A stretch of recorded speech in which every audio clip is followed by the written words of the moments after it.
These are the VRS Direct Force Pro pedals. So it's a high-end product, stainless steel construction with an industrial aesthetic. Very, very adjustable. All three pedals, the pedal faces in terms of height, depth, angle are fully adjustable, and overall pedal angle is also adjustable.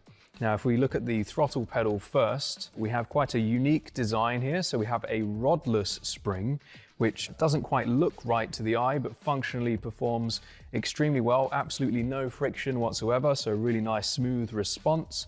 And we have a lot of adjustability here in terms of initial starting force, preload, and also overall force and pedal travel.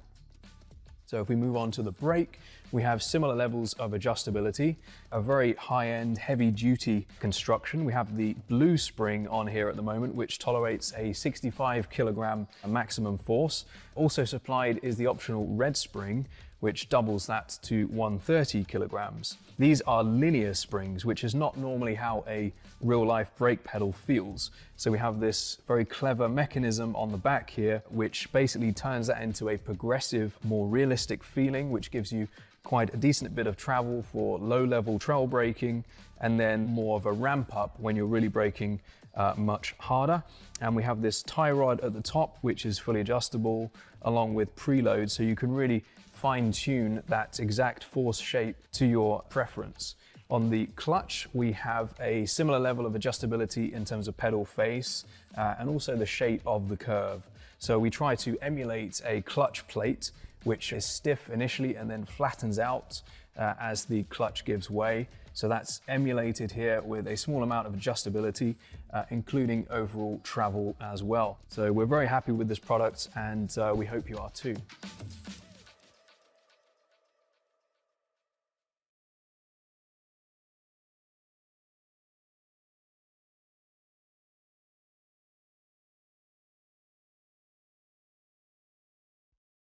Racing isn't easy, but experiencing it is. iRacing puts you in the driver's seat with the industry's leading sim racing game. Drive on laser scan replicas of the greatest racing circuits from around the world. Go head to head against other drivers chosen by skill-based matchmaking to ensure competitive racing at every level. Compete across all your favorite series in officially licensed cars engineered to deliver the most accurate driving experience possible.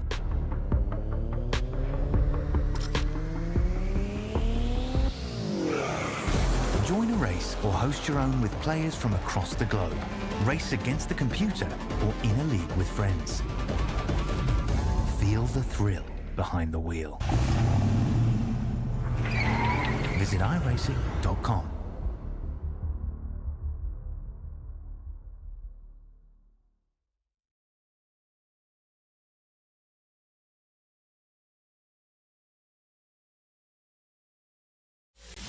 If you're looking to get serious in sim racing, one of the first things to do is upgrade your wheelbase and pedals. The powerful force feedback in our direct drive wheelbase makes a huge difference, and our highly adjustable precision pedals will give you the consistency you need to improve. So you'll not only get the best value for your money, but you'll also benefit from our quick, local shipping from Australia and save even more. Our transparent pricing has GST included, so there's no nasty surprises at checkout or further customs delays and charges. And if you're near Melbourne, you can simply pick up your hardware from our showroom and get a free product walkthrough from one of our VRS coaches. We offer excellent customer service after the sale, and our hardware is made of the highest quality components. To get yours today, just go to the URL on the screen or click on the button below. But hurry, stock is always limited due to high demand. So if you want to get faster, sooner, VRS is your answer.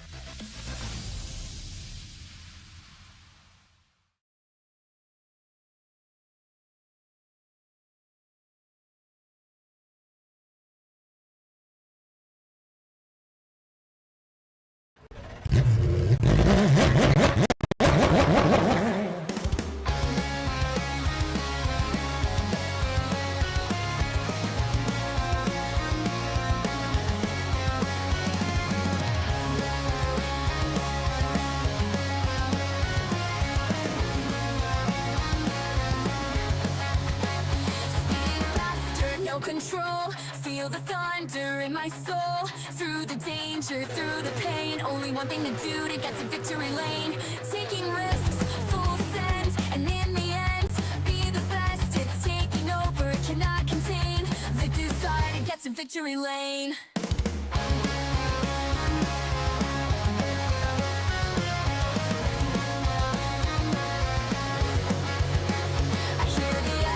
Of the past, the roaring ghosts that never last. But here I stand, the finish line. One last race, one last time. Through it all, get past the pain. Cutting laps, making gains. Feeling tired, get to my aim. The desire to get to victory lane. Speeding faster, no control. Feel the thunder in my soul. Through the danger, through the pain, only one thing to do to get to victory lane. Taking risks, full send, and in the end, be the best. It's taking over, cannot contain the desire to get to victory lane.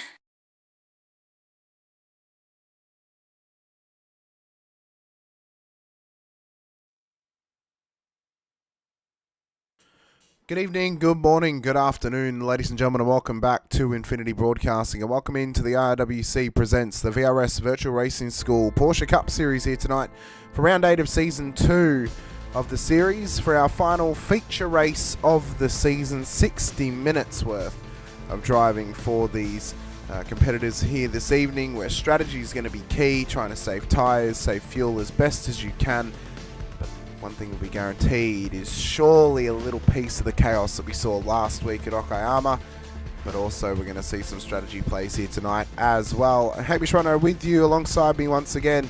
Brenton O'Brien here with me this week. Brenton, big night on the road for these drivers now. It's getting down to the nitty and gritty in this championship. Sam Muir, Simon Mazzomo looking to be the front runners of that title race now, with only 12 points separating them post Okayama last time out on track. And I think tonight, you know, we haven't had a feature race in a little while. And I think this could maybe be one of the deciding factors tonight. If one of them loses out on this big chunk of points that's on offer and the other takes advantage, well, it's going to be hard for the other side of the coin to put the challenge back into them leading into the final 2 rounds. Yeah, it really is. A good evening to all. That's what it's about, isn't it? The consistency. You know, you don't want to be tripping over at any stage. And we saw last year's champion, Simon Mazzomo, not pick up a race win, but win the championship because of him getting himself to the finish line and maximising what he had under him. And that's the same tonight and in every other series where, you know, there's going to be good nights where you can get yourself up on a podium. There's going to be nights where you struggle, but you've still got to maximise the points. And, you know, there's been a few out there who have had to struggle and pretty much capitulated, and there's others who had good nights and probably haven't capitalised the most on it. So looking forward to tonight's race, and every race at this time of the season is very important. It is indeed. Let's have a quick look at the points as they stand. Sam Muir leads the way on 1,332 points into tonight's event. Simon Mazzomo 12 points behind him. Then Alan Dawson on 1,257 points in P3. So he's a little bit of a world away compared to Mazzomo and Muir. But a poor round from either of them tonight or next week at Long Beach could see Dawson back within the hunt. If he's within a win of them by the final round, well then technically he is still within the fight, especially because the final round at Belle Isle is undroppable. Colby Warren, OC and Colangelo in the top 5 of the championship, although she won't be racing for the remainder of the season, so that will see a natural gain for drivers like Angus Lawford, Daniel Yeaman, Craig Schultz, Sean Denzel and Alex Shawlow if they were to take part across the next 3 rounds as well. But in terms of the top end of town, it is looking like a 2-horse race at the moment here, Brenton. Muir and Mazzomo, 12 points between them. A poor round last week for Muir has given Mazzomo a new lease on life in this championship. And if he can maximise tonight and Muir has another absolute mare, then we could see them flipping between themselves of who could be winning this title. Generally, Muir's been the quicker of the two, and as we were saying before, but Mazzomo's been very consistent and has found himself at times down the field, and then, you know, just before the end of the race, you look up and go, well, hang on, where did he come from? And he's found himself to be constantly in the top 5. So looking forward to what Sam Muir can do. There's going to be some outliers as well. Like Ben Pedersen's been very quick on occasion. Not the biggest field tonight. I think we're just down to the 28 cars. So actually, sorry, 26 cars we've got on the grid at the moment. So that's the type of thing that favours those who are in the front of the championship. There's less cars to worry about. And like I said, you've got Zomo and Muir battling for the championship, but there's guys who are going to be out there actively battling for the race to win. Yeah, they will indeed, and I think it's not just going to be both of those guys who will be battling for it here this evening. Let's have a quick look at our track, though. Autodromo Jose Carlos Pache, of course, Interlagos, down near Sao Paulo here in Brazil. It's a classic Grand Prix circuit. It's one that a lot of racing fans believe should be the crescendo to the Formula One World Championship. I am in agreement with them.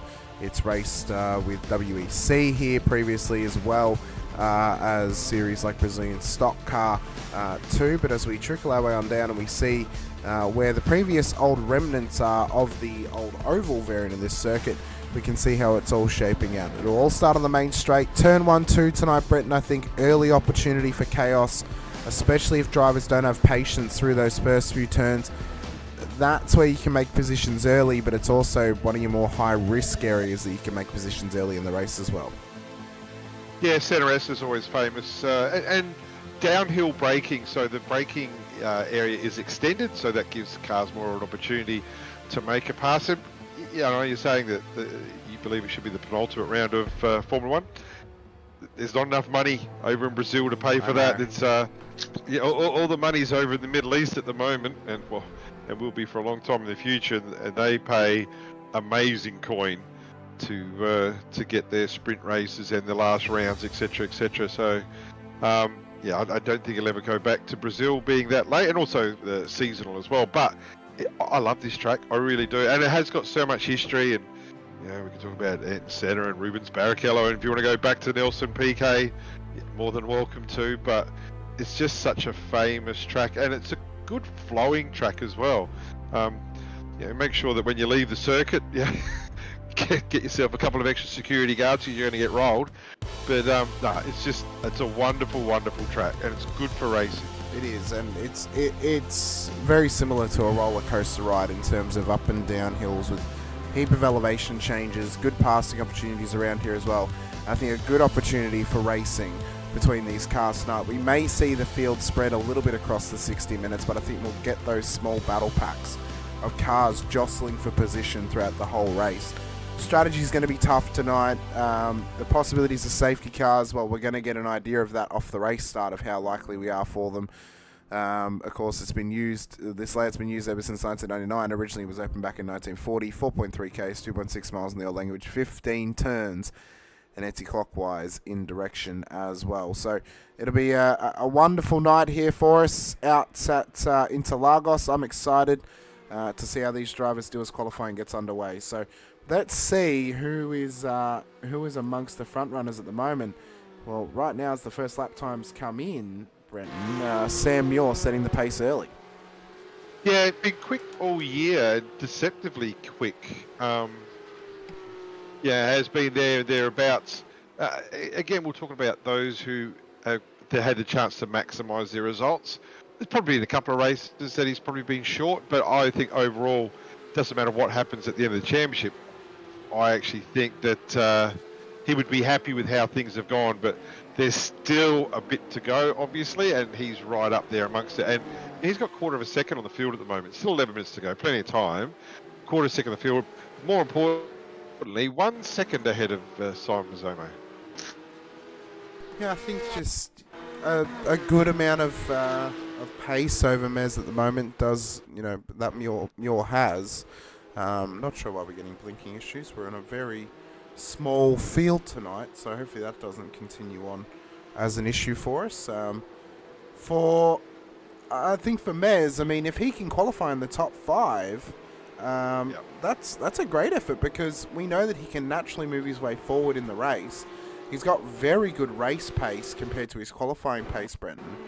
If he can maximise on that, he could be in to challenge Sam this evening, and we could maybe get the possibility of them battling for a race win.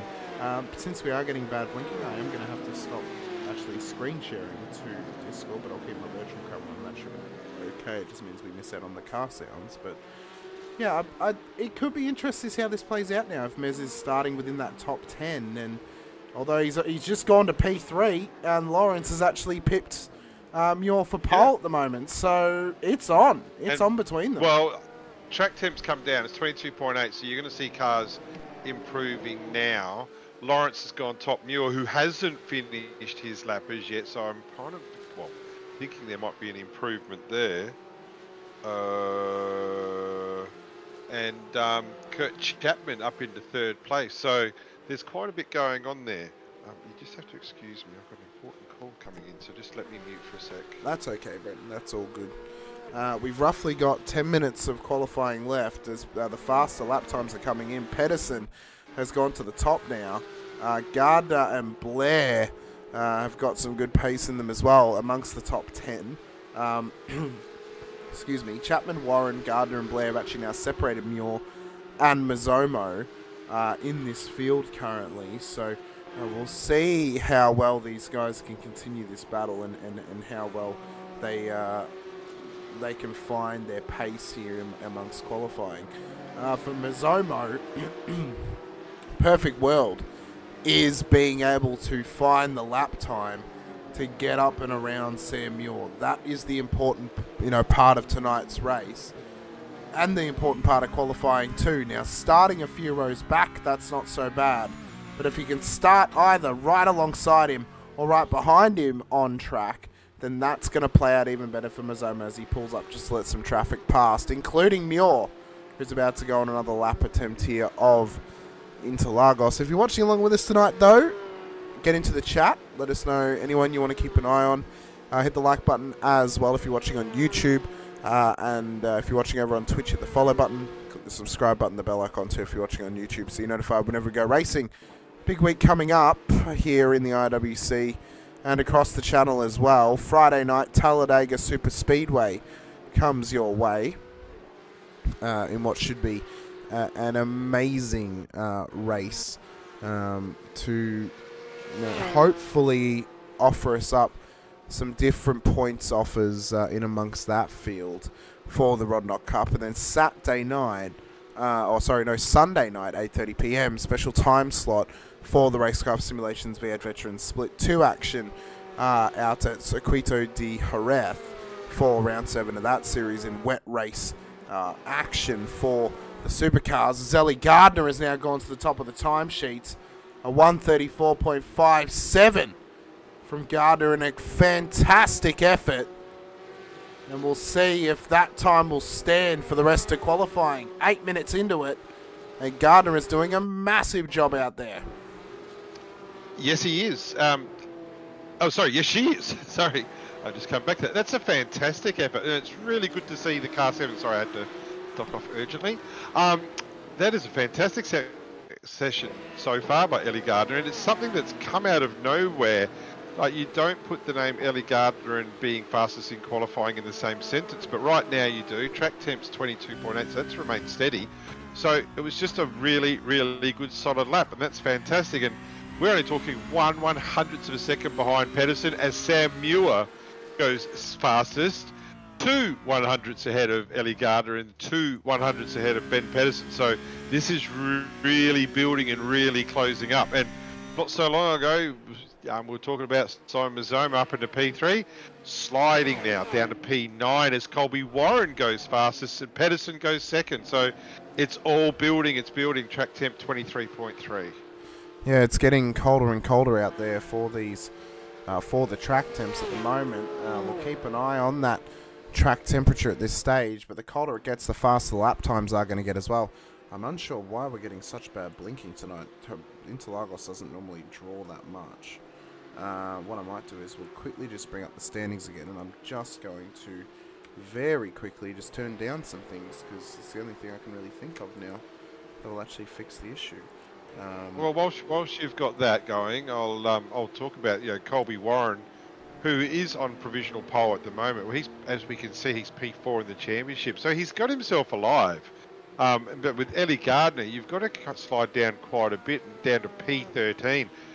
Has had an often troublesome series, I would imagine, but is showing a real highlight tonight. A real highlight. It's fantastic to see her up there. And Sam Muir, who not long ago we were talking about was on provisional pole, is now a quarter of a second off the pole. But more importantly for Sam, Simon Mazzomo now down to P11. So Dawson is also P3 in the championship, just about 80 points off. And he's struggling as well, down to P10. So the guys that are coming second and third in the championship are now P10 and 11. It's a small field, but it's a tight field. You don't need a big field to have a good race, and I reckon we'll have a cracker of a race tonight.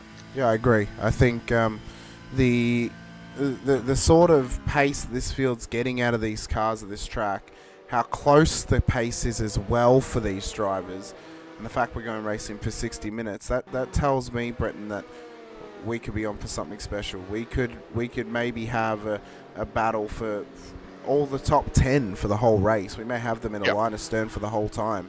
Pit stops will be a factor tonight. Strategy is going to be a factor as well. Of course, there's limited fuel available in these cars.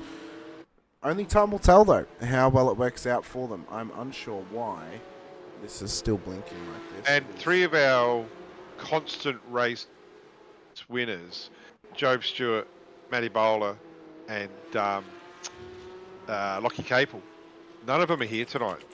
There's no ERT car. Sean Lindsell's not here either. So a bit disappointed the boys can't make it, but that perhaps will open this up a little bit more, and there's going to be some drivers who will absolutely cash in on the fact that, especially Job and Matty Bowler aren't here. And Hayden Veld's another one not here, so no ERT representation tonight, but it doesn't mean that the race will be any less. It'll be a fantastic race. Yeah, I agree. I think it's going to be a fantastic race, and I think we're going to be in for a tight-knit battle across the process of the race as well. I have just sent you a link, Brenton, in the background.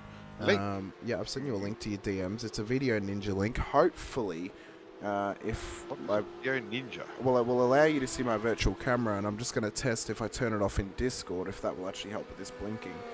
Because it's, at the moment, if we can fix it by externalizing the virtual camera, then that'll work out better. If you're asking me, my virtual ninja is worse than your stream. Okay, well then don't worry about the ninja link then, that's fine. Yeah, I won't be using the ninja. That's fine, that is okay. Oh look, I now got an email from some Nigerian prince wants to give me money. That's a coincidence. So Colby Warren currently sits provisional pole position at this stage. Ben Pedersen in P2 as well on a 134.38. The best time is a 134.32. Gardner's best time 134.44. So she's only a couple of hundredths away from a front row start. Muir on a 134.55. Fever on 34.69. Lawrence 34.74. In fact, we only get out to a second when we get down to P15 and Marcus Cook, who has done a 135.33. So everyone in the top 15 is within a second of each other. And if they can remain with those lap times across the race, it's going to be as tight as ever. And it's going to be as challenging as ever for these drivers. So the car 83, Alex Schuler, has been pretty quick on occasion this season, I find. But in a field such as this, I wouldn't expect him to be down in P20, so it's a bit of a struggle. We're talking almost 1.5 seconds off the pace, and it's not going to get any better. There's only 1 minute to go in qualifying. I can't see any significant chance to improve because at the moment they're in the pits. So Alex is going to be starting way, way down. And same with Simon Mazzomo, the car 1. Not long ago was up in P3. And has not improved from P11, and it is over 6/10 off the lead. So this is a team like the Drop Bear teams that should be up and about. They had a very good race at the Premier Series last night, so they've got some talent in that team. There's no doubt about that. But at the moment, you would think that Mazzomo would be disappointed in this qualifying session, especially considering that Sam Muir, who's probably disappointed in P4 in all honesty, but Muir's got a chance to be up amongst the podium. Mazzomo's got some work to do. Long race, and we just said that, and Mazzomo's gone in front of Muir with 7 seconds to go. That's a knockout punch. That is a knockout punch, and this is Muir's final opportunity to claim a position ahead of Mazzomo in qualifying here. they will have the opportunity to finish their laps, being that it is a feature race tonight. So because we only have one race, they can finish their laps as long as they're started before the 15 minutes is up. Now, Lawrence has just beaten Muir as well, and that's qualifying done for Sam Muir. Done. That there is a massive blow to him. He'll start directly behind Simon Mazzomo on the start grid. I believe Lawford's qualifying is done. What about Yeaman? What can he do on board the Orbit Drop Bear car? Up towards the start-finish line into P9 for Yeaman, so finds a good lap out of it. And for McLeod, oh yeah, I think he has enough time. I think he would have started this lap prior to the 15 minutes being up, so we'll get a good view if he can knock his way inside of the top 10 as well. But that's good improvement that at a good time. Yeah, I mean, for Mazzomo, perfect time for that to happen. Especially for Muir to make such a mistake as well. Well, because that's why getting such a good run late is perfect, because your opposition doesn't get a right of reply. So really good work by the car one there. There was some problems, I thought, early, but has really shone through. And P4 puts him in a very strong position, considering that there is a car between himself and Muir. Like Stefan Lawrence has not been shabby around here at all. No, he's been very good in his first round last week at Okayama, and then tonight, well, he's obviously got some good pace in that car as well. So hopefully for Stefan, once he gets the opportunity to sign up for next season, he could be a contender. I mean, he could be someone to contend for race wins, could contend for podiums, and someone who I think will have to keep a keen eye on as qualifying comes to an end. McLeod is just the last one to bring his car into pit road.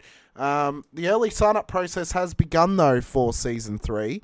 The previous drivers who have raced in both Season 1 and Season 2 get priority. They get a week to sign up with their early access, and then it goes to Season 2 drivers. So everyone who made their debut this season, next Sunday will get the opportunity to sign up as well. And then the week after, it will open to everybody. It will open to waitlist drivers and to the public as well. So if you are a driver and you get early access, well, you may want to sign up as soon as possible, because you don't know when the clock rolls around and the access opens up to a whole new pool of people alongside the pool that you're currently in, if you're actually guaranteed to get a spot.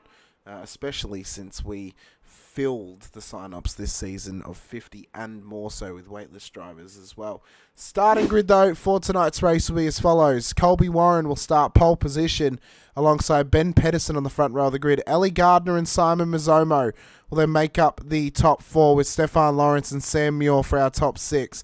Shannon Fever, Alan Dawson then make up the top 8, with Daniel Yeaman and Angus Lawford making up the top 10. You see it there, the two championship contenders, the defending champion of Mazzomo, the championship leader of Muir, starting at a line astern on the second and third row of the grid. Kurt Chapman will start alongside Dean Reddit on the 6th row of the grid as we move back to Craig Schultz, Wiley Blair, Harry Dodds for the top 15, with Marcus Cook, Jared McLeod, John Akers, Stephen Tonkin and Jake Burton for our top 20. Alex Schuler, Paul Wilson will then start ahead of Rodney Golan and Gary Watson for our top 24, with Johnny Rowe and Aaron Smith make up our final row of the grid. 13 rows tonight. Is it going to be unlucky for some drivers, or is it going to be lucky for others? Only time will tell. But for Colby Warren, well, he'll start on pole, and he'll be hopeful, Brenton, that he can maybe just sneak himself a race win, get some good points on the board, and maybe pull something out of this championship if he can.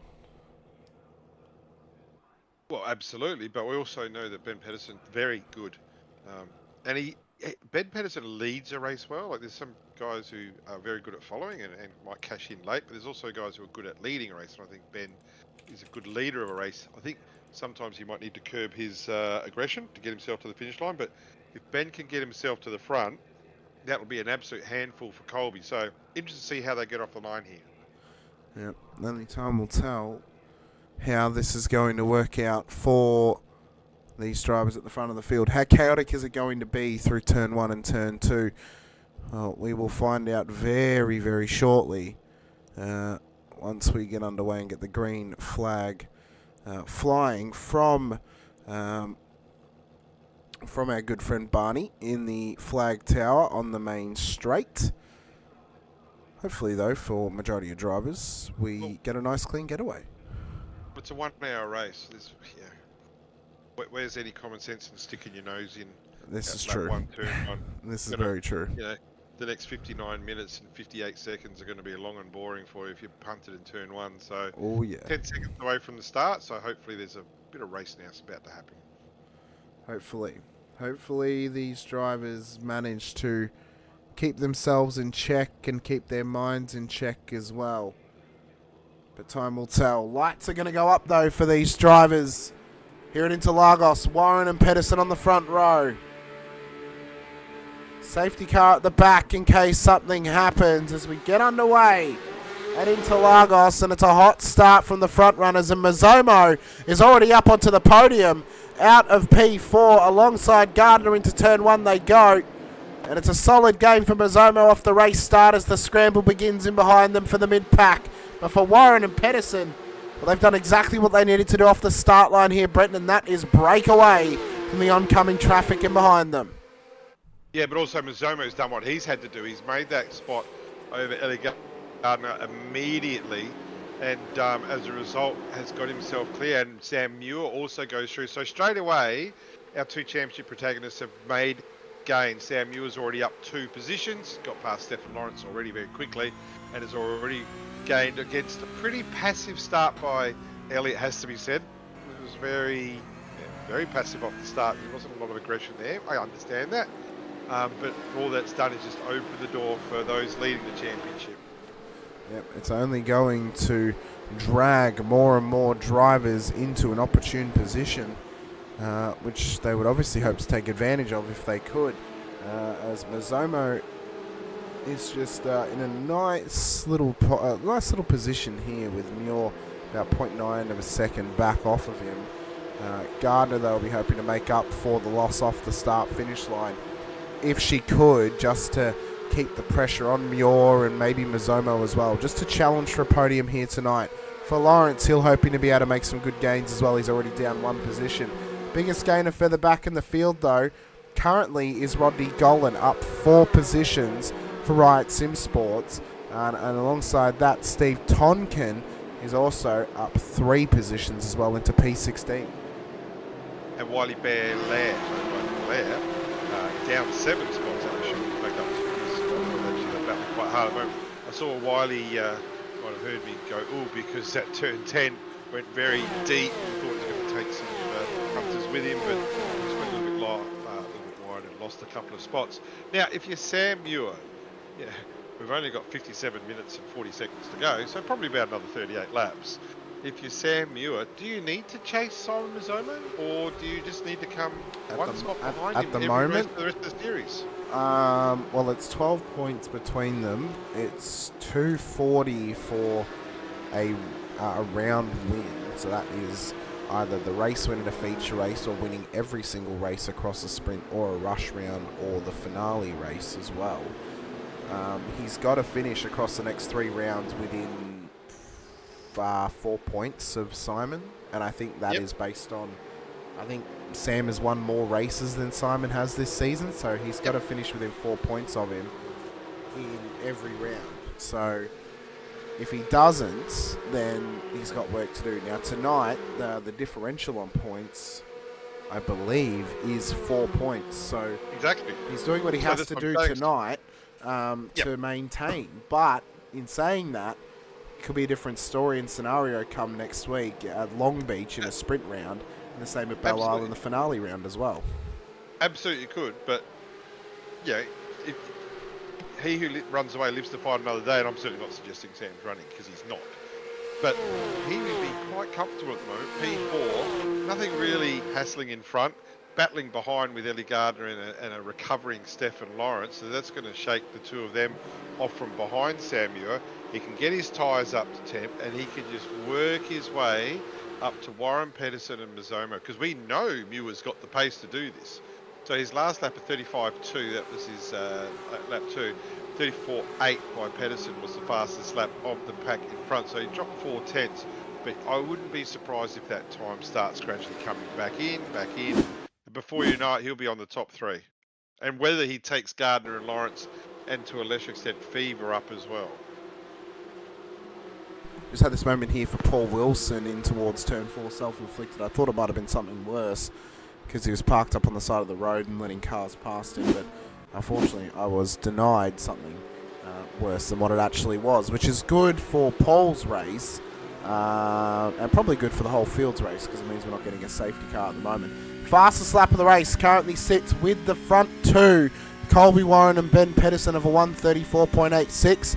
Ben said it first, though, no, he said it second, so it's actually classified him with the fastest lap. Kind of rude. I feel it should go to whoever said it first, but Mazzomo's just beaten it, as is now Shannon Fever in P7, 134.83. So the times are getting faster for these drivers. And for Mazzomo, is there maybe some confidence back? Is there some pace back? Does he feel comfortable around here in this car with this setup on this track and in these conditions tonight? Does he maybe feel on top of the world, and does he possibly maybe see himself as an opportunity to get a full points haul as a round winner with 240 points? Yeah, Warren and Pedersen driving well, and they've drawn it out just over a second in front of Mazzomo already. The one that's surprising me is Ellie Gardner has not disappeared off the back of Sam Muir, and Muir's last lap was quicker than both the race leader and P2, so that's what I was saying. Like I think he's just going to chip away. He doesn't need to get racy yet. We've got 34 laps to go at the end of this. About 34 laps to go. Could be 33. But at the moment, he's just got himself clean.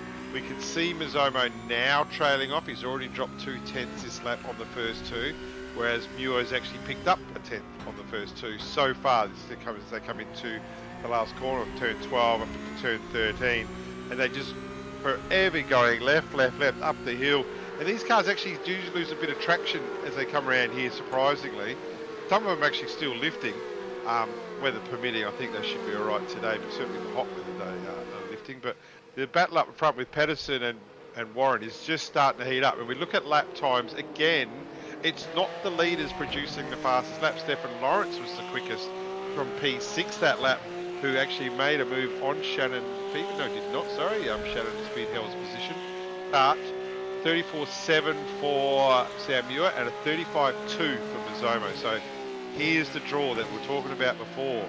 Muir's going to check himself in, get tyres up to temp, long race, work his way up to Mazzomo, and he's bringing Gardner, he's bringing Lawrence, and he's bringing Fever with him. If we look back at that last lap time from Lawrence, 0.09 of a second faster than Warren's previous lap time. So Lawrence has got some great pace in the field, and for Pedersen, well, he's putting incredible pressure here on the race leader in Colby Warren. But Mazzomo's just starting to catch up to them now, and don't be surprised if you're watching along at home, if Pedersen and Warren begin to battle, Mazzomo's going to get right up in on this because they're going to start to slow each other up. That'll then bring Pedersen in. That'll then bring Mazzomo into it. If you're Warren or if you're Pedersen, whoever ends up ahead of the other, and you see Mazzomo start to get in the battle, you're hoping that he decides to battle whoever's in P2 because that will give P1 the opportunity to run away and just the opportunity to build some good gap prior to the pit stops. So if we're in Formula 1, Mazzomo would be in DRS range and Muir would not be in DRS range, but Mazzomo, the draft seems to be pretty strong here at the moment. Mazzomo's right now back on the tail. A 34.3 for Mazzomo that lap, quickest lap of the race so far, quickest out of the field so far, 34.332. I don't think it's counted though because he must have had it off track. So must have had it off track, but we're going to call it what it is. It's 34.332, so that's significantly faster. They're half a second up on the cars in front and 4/10 on those behind. So yeah, Mazzomo's doing a ripper of a job here, a really, really good job. But once he gets there, well, he's there. But now what does he do? Is he going to try and make a pass? I wouldn't think so. Doesn't need to. Is he going to probably save fuel? He is pretty good at that. He is good at playing the long game, saving a bit of fuel, and then come pit stop time, might make it. We're just talking 1 or 2 seconds less pit stop time, and that's a significant difference. Look how hard you have to drive to gain 2 seconds on the track. if someone's got a chance of just getting it donated to you in a pit stop, you're going to take it every day of the week. Oh, you will, every single time. And if you're in Mazomo's position right now, compared to Muir's position, if you're able to save fuel tucked up behind the race leaders and they can drag you forward more and more, well, with Muir out of tow range, that's only going to help you build up the gap. And then if you're able to save fuel in that context as well, then you can gain even more gap. And if Muir then begins to feel the pressure, especially after his mistake last week at Okayama, and he all of a sudden drops positions and points thanks to Gardner or Lawrence or Fever getting past him, all of a sudden you're in a much better position than where you were if you had decided to start battling with the front two very early in the race and giving up time and giving up opportunity to put yourself in a better position to try and swing the momentum. He is. Yeah, Pedersen's starting to get a bit itchy here. And for the last 5 laps in a row now, so we're on lap 7.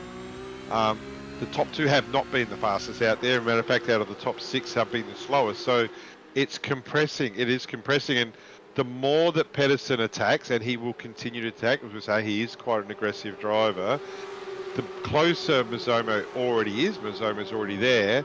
But if we look at the last lap by Muir, who was the fastest of all last lap with a 34.7, matching Mazomo's time slightly, a couple of hundredths quicker. They're 2/10 quicker than the leaders, so this is compressing beautifully at the moment. It is indeed. There has been an incident in the background for Angus Lawford.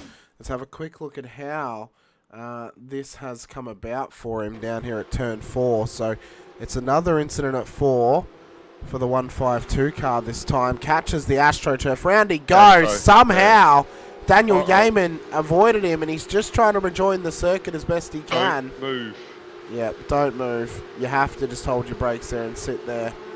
Yeah, and it's a shame, and it's unfortunate that you have to, but it's the better choice than to just push ahead and try and rejoin the circuit, which is in a very unsafe position. Fastest lap of the race, though, is now just gone to Sam Muir, official fastest lap, 134.39. So he's found some pace here, Bretton. He's found some groove, perhaps, just to sit in. And all of a sudden, he's ready to put some pressure on Mazomo in P3. Yeah, that's 1 second faster than Mazomo, 8/10 faster than Pedersen and Warren. But again, has taken Gardner with him. Like Ellie's last lap at 34.6, so second fastest on the circuit. And this, as we were saying not long ago, it's compressing. They've made gains, they've caught up. Pedersen, I don't know the guy from a bar of soap, but I have the feeling this is the type of thing that will start to frustrate him, because I think he likes to lead a race and likes to be out in front. I can just feel the tension building. I think eventually there's going to be a move. Like, I could be completely wrong. He might be just sitting there saving fuel, but I don't regard him as that type of driver, because I do think he is a good leader of a race. Yeah, I think for Ben, he's definitely more comfortable when he doesn't have to follow somebody. Yeah. And I think for him tonight now, he's either going to try and strategize his way to the front. So whether that's going for an undercut, getting into clean air, or having to try and overtake Colby, which is going to be a tough enough effort as it is. And last season, if we look back on it, he was in a very similar position in one of the later races of the season, and he went for one of those moves that had cost him, and he got black flagged and then forgot to actually do his drive-through, or didn't realise he had to do his drive-through, and then he got disqualified by iRacing. Yeah. So for Pedersen, he's definitely going to be hungry to take this race lead, but this is a good test for him now, just to test his patience and how willing he is to sit back, save fuel, and strategize his way to the front instead of pushing too hard to get there. Yeah, he was going pretty well at Winton, if Joe Biden Braid reminds me that that's what's going on. But I then think when he pitted at Winton, he took tyres, and that was about a 22-second stop. That's what cost him a decent result there. I wouldn't think they'll need to take tyres again. So I would think the go-to plan here is just to run long, drain it, run light whilst you can, put whatever fuel you need in, and go home from there. So I don't think it's going to be a strategic masterpiece here in pit lane. However, those that are saving fuel right now will be in pit lane less, and that's the strategic part has started now.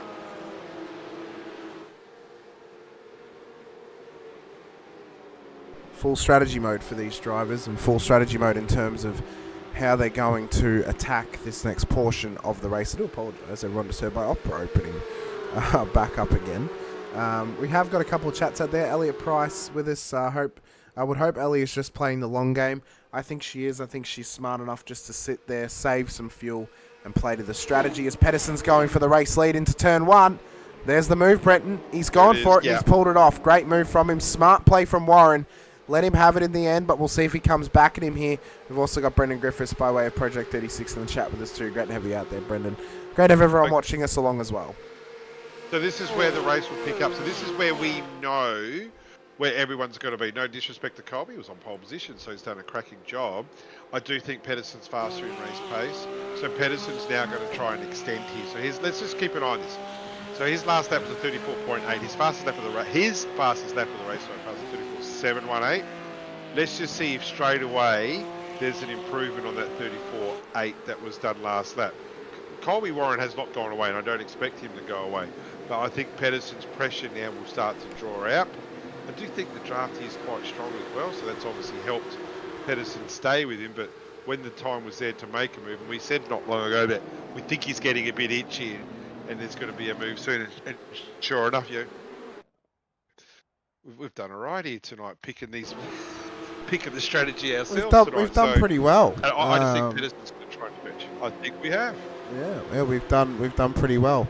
I did just see in chat that Kyle Gretsch, our race controller, was asking where the ERT car's here tonight, and I believe it's just an off week for them, it seems, Bretton.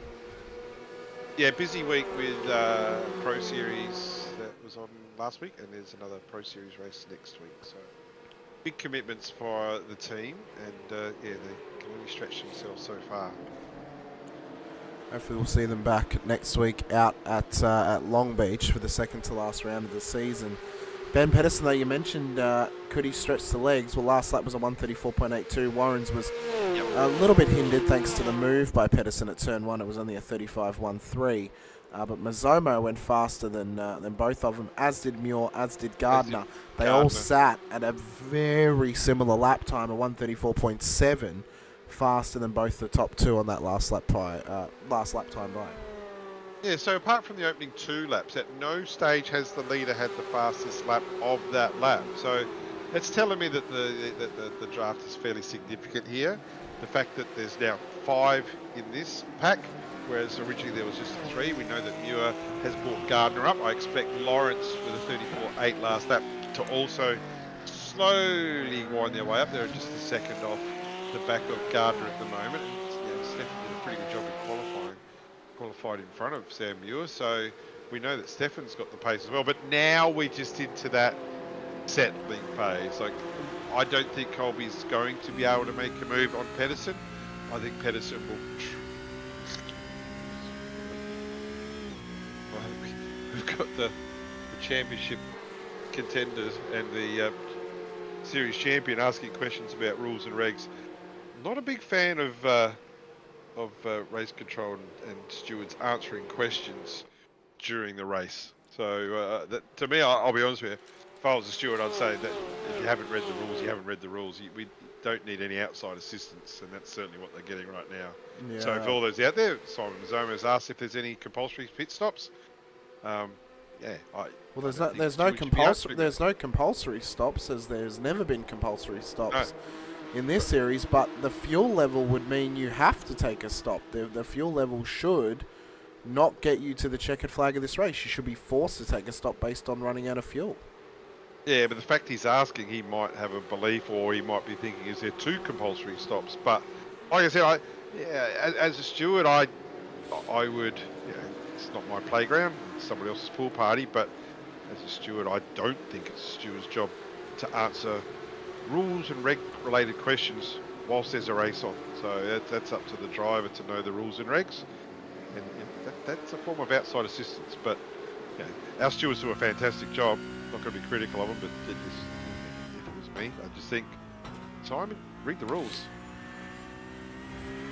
Well, he should know them. He's raced for 2 seasons, and we would have made the announcement of compulsory pit stops if we had applied them. It will be one thing that we apply next season for our GTE series, and we run open setups on the Wednesday nights. So You know, there will be compulsory stops in that Wednesday series, but the Monday Porsche Cups are remaining fixed setups.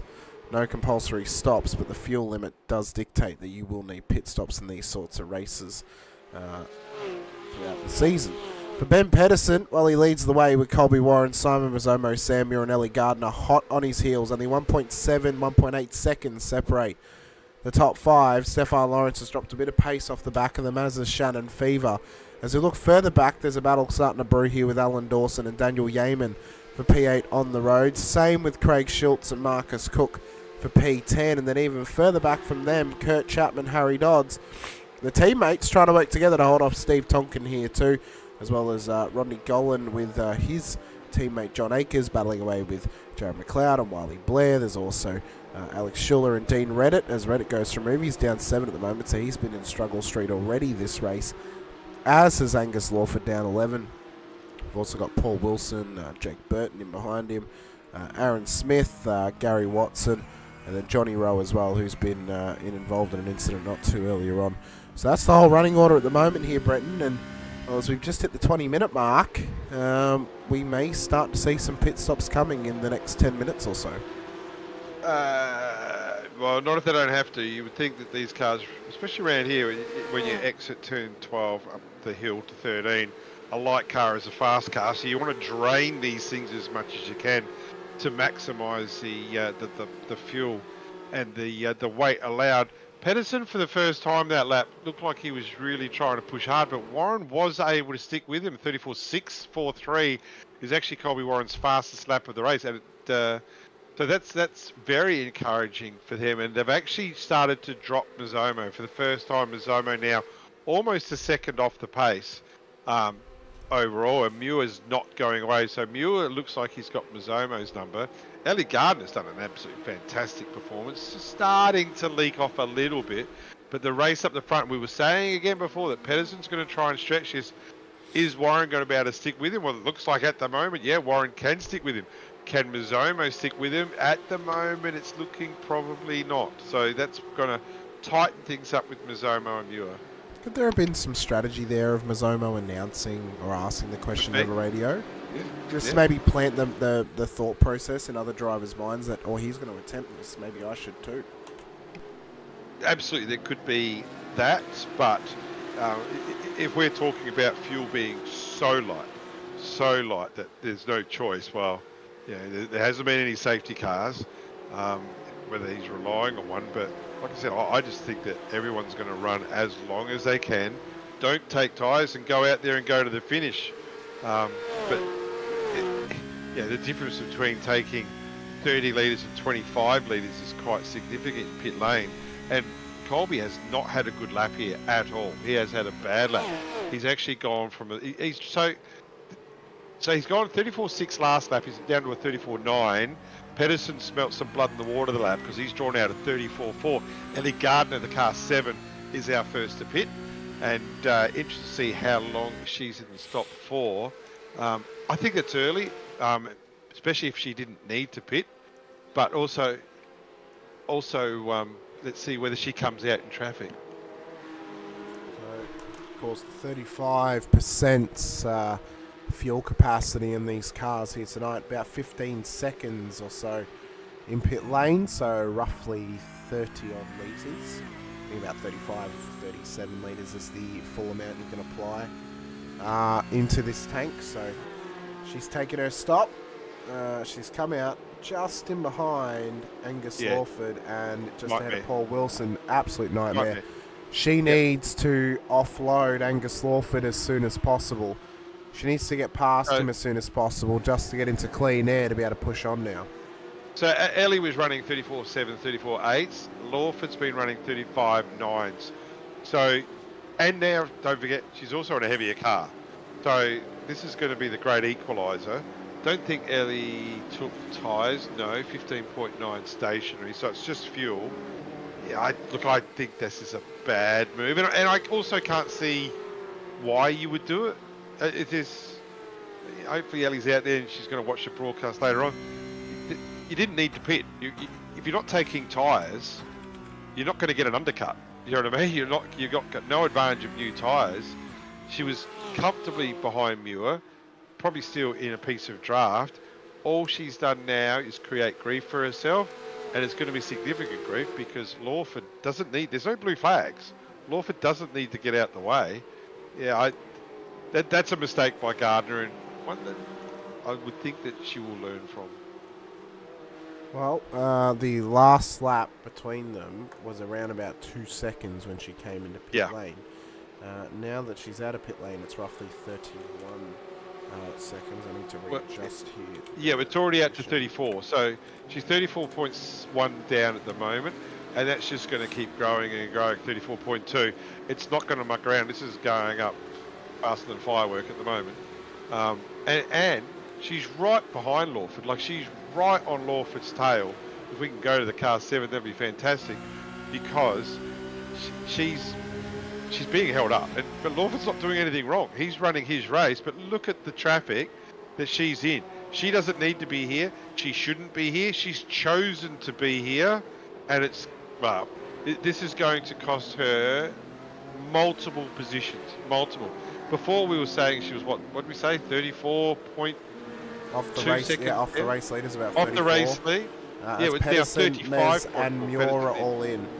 So we'll see how much time this has truly cost her, because Lawrence and Fever are in as well. Oh, this is. She needs to offload. She needs to get past him. This is the issue now, because she's still stuck on the heels of the 152. So be careful. He'll probably pit here. He might pit here as well. So this could break things up.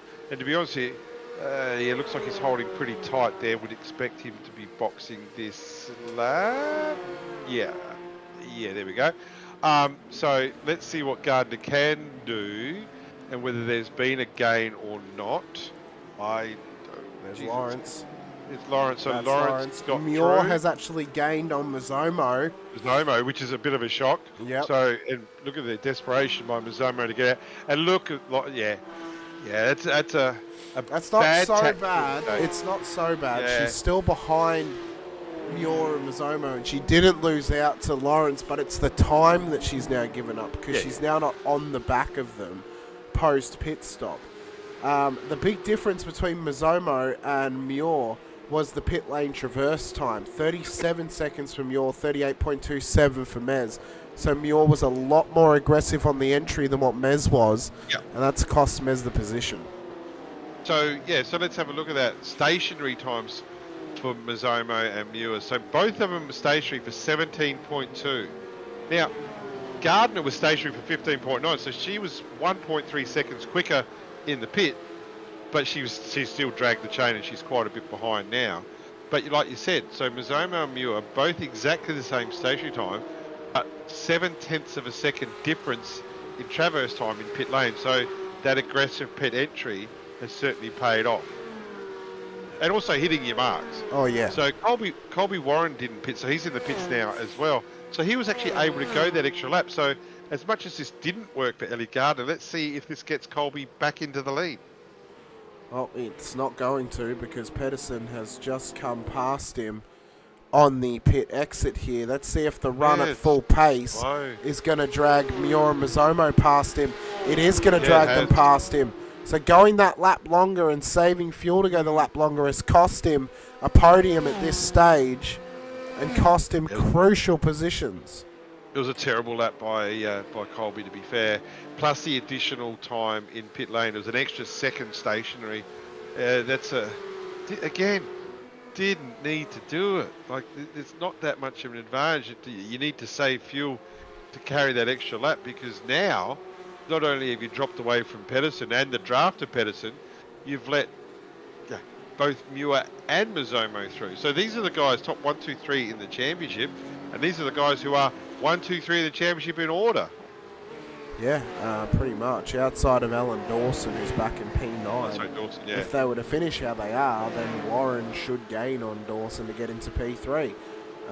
For Mazzomo, well, he's got to try and get past Muir here just to gain some points over him. Just to try and apply a little bit more pressure into Long Beach, because you and I both know, Brenton, you have pressure going into Long Beach, and Mistakes can come from anywhere. You don't want that. You don't want that. Yeah. You Not a fan of Long Beach. I love Long Beach. I love it as a track, but I don't love it when you're under pressure. Because don't love it with the steering wheel in your hand. But what's interesting to me is that these guys did not make the half-hour mark. No. There's still over half an hour to go now, and we look at Pedersen, who's already done 2 laps on this tank. Muir's done 2 laps. Zomo's done 2 laps. So is there the chance that, I know Colby Warren's done that extra lap, whether he can now draw out another extra lap, which will get him 2 extra laps, if you know what I mean, by the time the race finishes, where he can get to the finish. well, Is that quick? I wonder if Mizomo was asking the clarification of compulsory stops, because maybe he wanted to know if there were 2 compulsories, and he thinks he can get it done in 1. And the other question is, though, was it fuel restricted at the start, and can they take endless amounts of fuel in their stop? Because if they can, well, no, they can't. The tank is capped at 35%. Okay, so they are not making the finish line on this run. No, unless it's a safety car. Yeah, they should need 1 stop they should need 1 more stop unless there are safety cars. Absolute splash and dash. Or you can, like, maybe Warren with that extra lap, yes, whilst he's dropped some time, maybe if you could draw out another extra lap. Well, right now he's got the slipstream as well. He's riding behind Mez and Muir. He could definitely save some fuel here on this next run, and probably look at, that's what they're going to have to rely on now, is the fuel save, trying to save enough fuel to get home in 1 stop.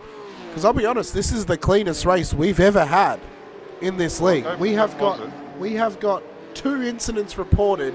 Both of them of which were NFAs. One of them was from qualifying. One of them was from the race. Everything else, we've had nothing. It has been. Don't moz it. Well, I'm making the claim. I'm hoping to almost moz it, so that we get a safety car, because that's going to really spice it up. As Aaron Smith has just gone around ahead of them. Oh, true. They're nice and close. I don't think we do, because what I'm most interested in right now is Colby Warren. He went that extra lap. I want him to go another extra lap again. But we also have to remember that for the first 8 laps of this race, he was leading. He was the one pushing air. So he didn't do a massive fuel save early days. Now he's tucked in not just behind 1 quick car, but 2 quick cars. He could possibly save even more fuel. So you would actually bank on him being more of a chance to get that extra lap now. Now, whether that still gets him to make the finish, I'm still not that confident. We've got 18 laps to go. He was only able to do 17 laps on his first run.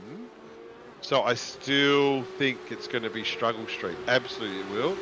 But we're talking about laps, being in the lane for, well, they won't be in the lane for 30 seconds next time. It'll be an absolute splash and dash. So they'll certainly drop, a lot of pit time. But, if he could save enough fuel and be 10, 15 seconds off the lead, they ain't going to catch him.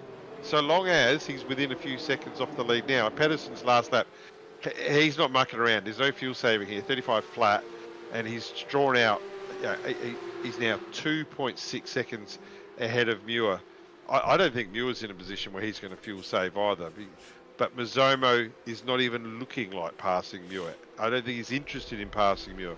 Right now, Muir has got more to lose than he has to gain. But he can push. He's got some clear air. But what's he thinking? Is he thinking of saving fuel? Because when you're in front, we're all saying, the cars behind can save fuel. So can the guy in front, don't forget. He can drop off pace. He's controlling his own pace. He just won't save as much as the cars behind. No, because they can do the double up of get the slipstream. Absolutely. And also lift off as well.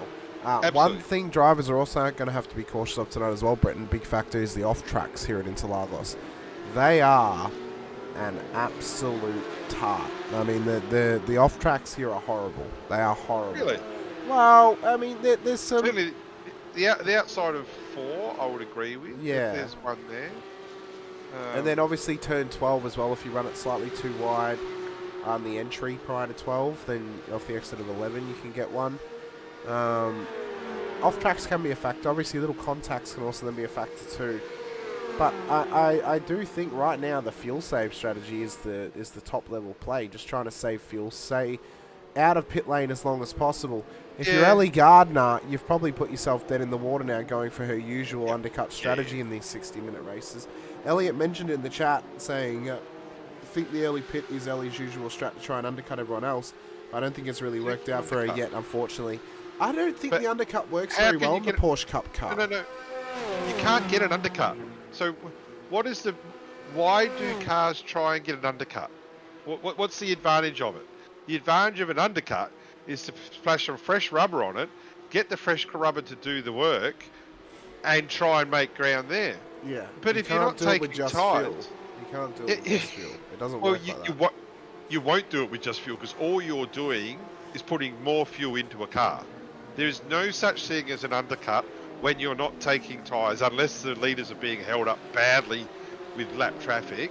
You're not going to get an undercut. You're just making a quick car slower. You're putting more fuel into a car with old tyres. So unless you're going to take tyres, which we know in the supercars and in Formula 1, but in supercars you can do fuel and tyres at the same time. Formula 1 you don't take fuel obviously, but you certainly take tyres. In the Porsches you ain't taking tyres. No undercut. That's dead and buried. Yeah, it doesn't work as a strategy in this series especially, because again you're not taking those tyres. Now later on in the year, obviously season 3 starting up in September of the Porsche Cups. It's also when season 1 of the GTEs is starting up as well, Brenton. Long format races, 90 minutes and 2 hours, can definitely do undercuts there because you're definitely going to be taking tyres, but in the Porsche Cup, not so much because you don't take them normally in the pit stops. Yeah, absolutely. So, and without giving too many cards away, in those 90-minute races, there's an absolute favoured model when you take tyres in comparison with the slower model as to when you take tyres. I'm not going to give all that away yet because there's a lot of people that need to do their own thinking out there, but yeah, I don't mind the longer races, the 90-minute races, certainly add strategy and also more of a chance with some safety cars as well. But look at the last lap again with Pedersen. He's still 6/10 faster than Muir. So I think Muir's in a fuel save. So Muir's fastest lap of the race so far is 34.3. Track temp's gone up to 26.7. Yes, it has. His last lap was 9/10 slower. That's a big drop. That's a big drop. Yes, it's all the tyres. I understand all that. But Pedersen's fastest lap is 34.5.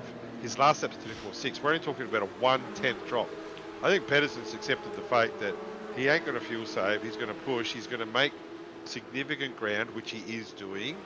He's 3.8 seconds ahead of Muir now. And it looks like Pedersen's had, again, a pretty good lap. So what we were saying before, that whilst Mazzomo and certainly Warren are saving fuel, I also think Sam Muir is saving fuel as well by controlling his own pace. He's just not saving as much as the 2 cars behind. No, I agree.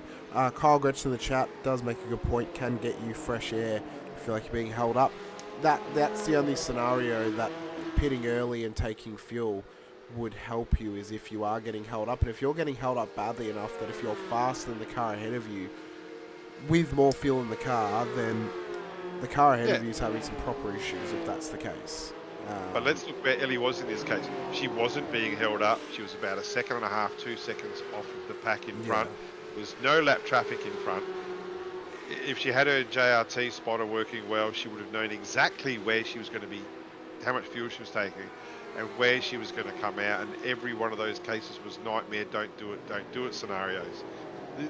She wasn't being held up. Like I said, if you're being held up with traffic, absolutely, but we're making a car slower, so I'm not sure how that's going to work. Yeah, not 100% sure, but at this stage of the race, we're 38 minutes into it. Sam Muir battles away with Simon Mazzomo, his championship challenger, and Colby Warren for P2. Ben Pedersen leads the way. Ellie Gardner in P5 at the moment to Stefan Lawrence, Shannon Fever, Daniel Yeaman, Alan Dawson and Craig Schultz for our top 10. We're going to take this quick opportunity to give thank you to our series sponsors VRS by going for a quick ad break. Don't go anywhere. Back very, very shortly after these short messages from VRS and IRacing.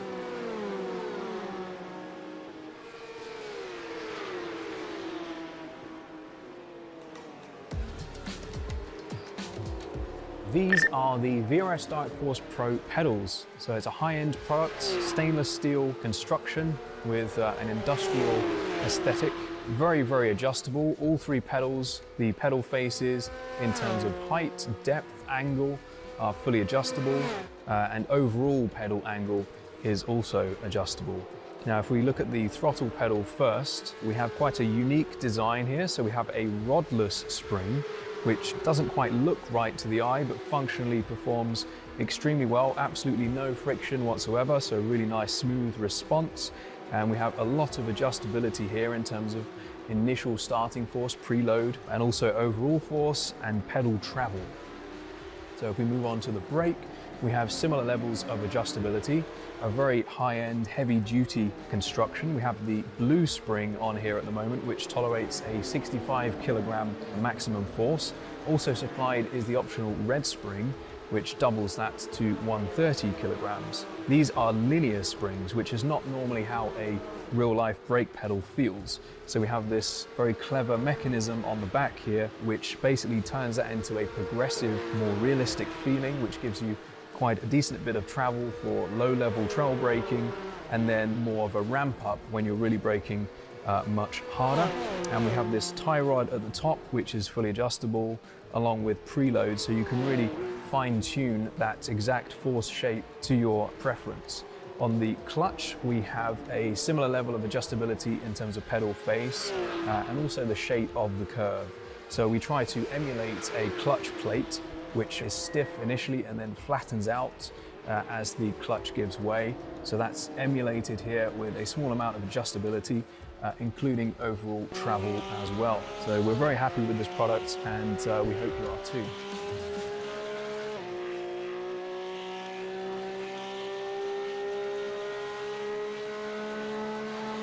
Welcome back, ladies and gentlemen, to the coverage of the VRS Porsche Cup Series here on Infinity Broadcasting. Hamish Munro here with you alongside Brenton O'Brien for the final 20 minutes of tonight's feature race out at Autodromo Jose Carlos Pache, also known as Interlagos, here for round 8 of season 2 of the series. We're right on board at the moment with Alan Dawson, who battles away with Daniel Yeaman and Shannon Fever for P7 on the road. The story at the moment is, can the front runners save fuel to get home to the checkered flag, or are they going to need a small splash and dash to make it home in this race? Bretton and I believe they're going to need one more, and some of the drivers believe they're going to need one more as well. They've given up on the choice of being able to save fuel here, Bretton. Well, Pedersen certainly, I like what he's done here. I think he's never thought he's a chance in heck of not pitting again. So he's just committed to going fast. 34.6 last lap. He's generally always been anything between 3/10 and almost a second faster per lap. And again, he's just drawn out another half second over Muir. Mazomo in particular, I think they were a bit wishy-washy to start with. I think they tried to go a bit hard early. Mazomo, we heard ask a question. Harry Dodds has had an issue, but I think they were a bit wishy-washy to start. They weren't committed to one strategy or other, and I think they had probably 2 or 3 hot laps which they burnt some fuel, and then they've backed off, thinking that they might make it. The one that, and we know Ellie Gardner's not going to make it, but the one that interests me the most is Colby Warren. Went that extra lap. So the top 3 cars have all done 10.5 laps so far. Warren has done one less lap. And I keep saying, if he can get that extra lap out, we've got 11 laps to go. He's going to have to do a 19 lap stint. I don't think he's going to get there because he only did 17 the first time. So I'm backing Pedersen in to do the job here. I really am. He's committed to going fast. He's accepted his fate that it's going to be a 2-stopper. It's going to be a splash and dash. He's now almost 5 seconds up in front, and he is driving away. Yeah, the only possibility is that within the next 7 laps, these drivers can save at least 2 laps worth of fuel. If they can save 2 laps worth of fuel, that may make us go 1 lap shorter than we're currently predicting, which we're currently predicting 36 laps of this circuit tonight. So, Mr. Producer, let's get the answer to this question now. Yes. Let's go on board the Colby Warren car, and let's see, let's listen. We'll do a lap with him if that's okay. You don't need to hear me yapping on. And let's hear if he's lifting, because we can't clutch these things. So let's hear if he's lifting early.